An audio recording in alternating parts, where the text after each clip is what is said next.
So this video is going to be about why I think David Foster Wallace is ENTP. So mostly I see people typing him as either INFJ, INFP, or INTP. And that's in ascending order of how common it is I see that typing. And one of the reasons for this, I think, is that he gave lots of interviews, which you can find on YouTube or other sites, where he comes across as this very sensitive and thoughtful and self-conscious kind of wallflower. And so the first part of this video is going to be kind of an anti-stereotype to the stereotype that people see him as, and criticize celebrity types for typing as him as ENTP, because I think that celebrity types doesn't take into account stereotypes enough, which is a criticism that I don't think is very good. But nonetheless, this video is going to be breaking the mold of the idea of Saint David Foster Wallace, as Bret Easton Ellis put it. So what I'm going to be quoting is Every Love Story is a Ghost Story by D.T. Max, David Foster Wallace's biography. So here we go. David's cries of why, and that doesn't make sense, were familiar at Yankee Ridge Elementary, where he went from 1969 to 1974. And though teachers saw how smart he was, many found him a handful. One day, at Crystal Lake Day Camp, where he and Amy went many summers, he grew tired of the counselors and their rules, and simply walked several miles back to his house. His classmates remember him as cheerful, popular, funny. David could be malicious. He would taunt his sister mercilessly, telling her she was ugly or fat, or would make exaggerated gestures of shrinking from her as she walked down the hall, or wry faces when she would take a second helping. Socially, Wallace was becoming more of a clown, someone good at imitations, at times a teaser, who would lash out with his wit and retreat into the pack.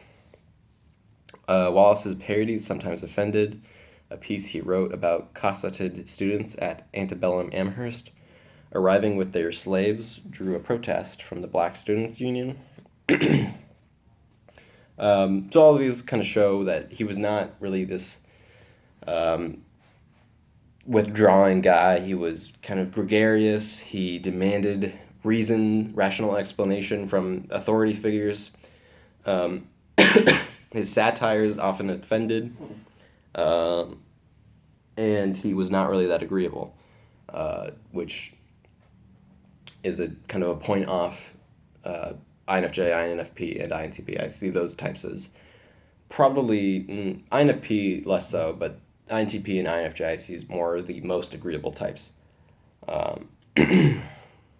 There are some exceptions, of course, and that's why this is just a anti-stereotype. It's not my full argument.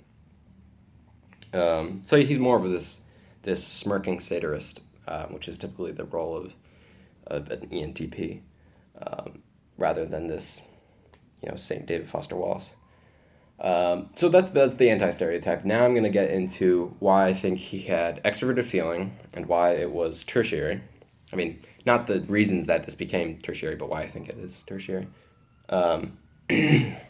And why I think he has dominant extroverted intuition. And so those two things leave us with ENTP as the type. He was not that agreeable, as I've just argued. He was this kind of guy who would make fun of people. There was one instance when he was in high school, he pushed his sister into the ground and dragged her through dog poop. So, not the most agreeable. So that would seem to knock down extroverted feeling a peg in terms of likeliness that he had it. But there are, of course, incidences of, say, INFJs, like Leo Tolstoy or Wittgenstein, who are really not that agreeable at all, as far as I've seen, and they supposedly have extroverted feeling. But some good evidence comes for his extroverted feeling from Every Love Story's Ghost Story. So when he was a freshman in college, he wrote to his roommate, and he wrote that he hoped that they would have a productive and inspiring year. That was how he ended it. So it's this very kind of self-conscious formality and stiff formality. He would address people who were just like a couple years his senior by honorifics, like Mr., Mrs., Doctor. And D.T. Max writes that his cockiness was always muted by politeness and even graciousness. So Wallace seems to alternate between this very critical and satirical critic, critical critic, and this kind of obsequious guy. And this kind of reflects, I think, extroverted feeling in the tertiary position, because you see all these ETPs who kind of love the extroverted feeling, common sentiment and agreement that they get from, debating and arguing and then coming to a consensus. They love that, but then they can also love the kind of analytic viciousness that comes from opposition. And D.T. Max writes that Wallace was a fan of opposition and found that opposition could energize him, especially in his graduate program. So he's got this kind of alternation and not that mature appreciation of formality. Like his formality seems a little bit insincere and ingratiating rather than the kind of poised sincerity that you get from ISFJs, INFJs, ENFJs, and ESFJs, where it does seem sincere, and you could invoke ideas of vulnerable introverted feeling if you're inclined to socionics, which I am not, but there's one argument that you could take in. So, yeah, he had this kind of alternation between being very obsequious and being very vicious analytically, and I think that reflects the puer aeternus nature of extroverted feeling of going forth, being kind of cocky, and then shrinking back into unconsciousness. So that's my argument for his tertiary extroverted feeling. Now I'm going to argue that his dominant function was extroverted intuition. So just some quick definitions of extroverted intuition and introverted sensation, and then introverted intuition to extroverted sensation. So extroverted intuition is always trying to expand the data set. Jung writes this, they're always trying to go past what you've given them and expand. And then when they have all this data, they form it into this mosaic pattern. They codify it into this mosaic pattern that is taken as true. And then opposed to this is introverted intuition and extroverted sensation. And extroverted sensation sticks more closely to the initial data and feels it more intensely. And then introverted intuition kind of comes in and sums up the constitutive forces that govern that data.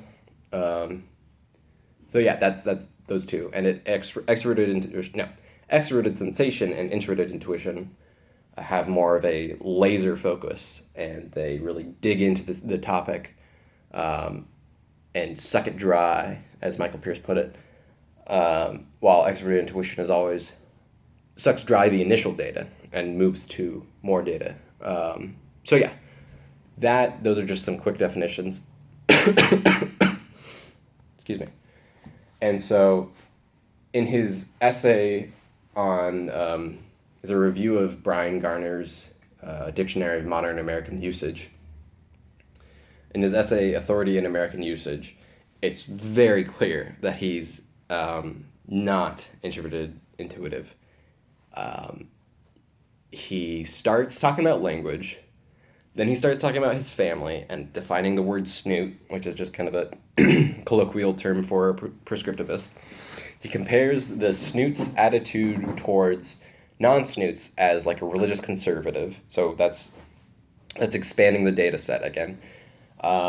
He starts talking about how language is really a political thing, expanding it into how Democrats do this thing where like they give, but it's really not for the other person. It's more for themselves. They're not very honest this way. He starts talking about pro-life versus pro-choice, and applying his idea of a democratic spirit, which by the way is very similar to lots of ENTP's ideas of like this perennial doubt, this caution about not settling into a particular view and not getting in your camp and staying there. Um, he starts talking about pro-choice versus pro-life and expanding the data more. He starts talking about Wittgenstein's idea about how you can't have a private language because you can't know that you're following your own rule or something. I don't really understand it. But the point is, it's very NE. It's always expanding the initial data set to more and more topics and kind of loosely, not really connecting them, just kind of branching them out from the initial data. And it's very clearly the freewheeling creative association of extroverted intuition where they just want to perceive everything. So if you have any doubts that Wallace was not an ESI, read that article. It's kind of a revelation of it's kind of like probably the best example that you could find of dominant extroverted intuition just going crazy. So there are some other examples that you can see not just in his writing. There's this interview he gave with Charlie Rose and Jonathan Franzen and Mark Lehner, and Jonathan Franzen says something about how like readers are kind of countercultural, not really the TV generation, so you've got kind of that already. And so Wallace immediately pounces on this, does a very ENTP thing, kind of pounces on the contradiction in someone's argument, pushes it past the initial thing that they say, kind of a reductio ad absurdum kind of thing. He says, so the only people, Wallace is saying this, so the only people who don't read serious fiction, serious challenging fiction, are those who don't watch TV. And Franzen kind of smiles and corrects himself, and he's like, no. And he's like, well, if I misheard, enlighten me. Like always pushing the envelope, pushing people for clarity and their reason. Very dominant extroverted intuition, kind of pushing past the initial data, trying to get more perceptions. And very typical ENTP of like being critical and being kind of a little bit sardonic in their criticism. And so probably one of the best arguments for Wallace being INTP is his pedantry. INTPs in general are just more detailed oriented, more factually oriented than ENTPs. So his pedantry, his prescriptivism would seem like a good example of this kind of, paying attention to the small stuff. But interestingly, Jung writes this about the extroverted intuitive type. So he exempts himself from the restrictions of reason, only to fall victim to neurotic compulsions in the form of over-subtle ratiocinations, hair-splitting dialects, and a compulsive tie to the sensation aroused by the object. And then so, my point is that Wallace's pedantry didn't seem to be something that was overarching in his life. It was just something about language that he had this obsessiveness with. And so he writes in Authority and American Usage, I am so pathologically obsessed with usage. It's got elements of fanaticism and rage to it, plus a snobbishness that I know I'd be mortified to display anywhere else. So that's pretty much, he's basically saying this is a neurotic compulsion to hair-splitting dialects and over-subtle ratiocinations. And if, being concerned about whether to use prior to or before isn't a hair-splitting dialect, I don't know what is. So that's my argument for Wallace being ENTP.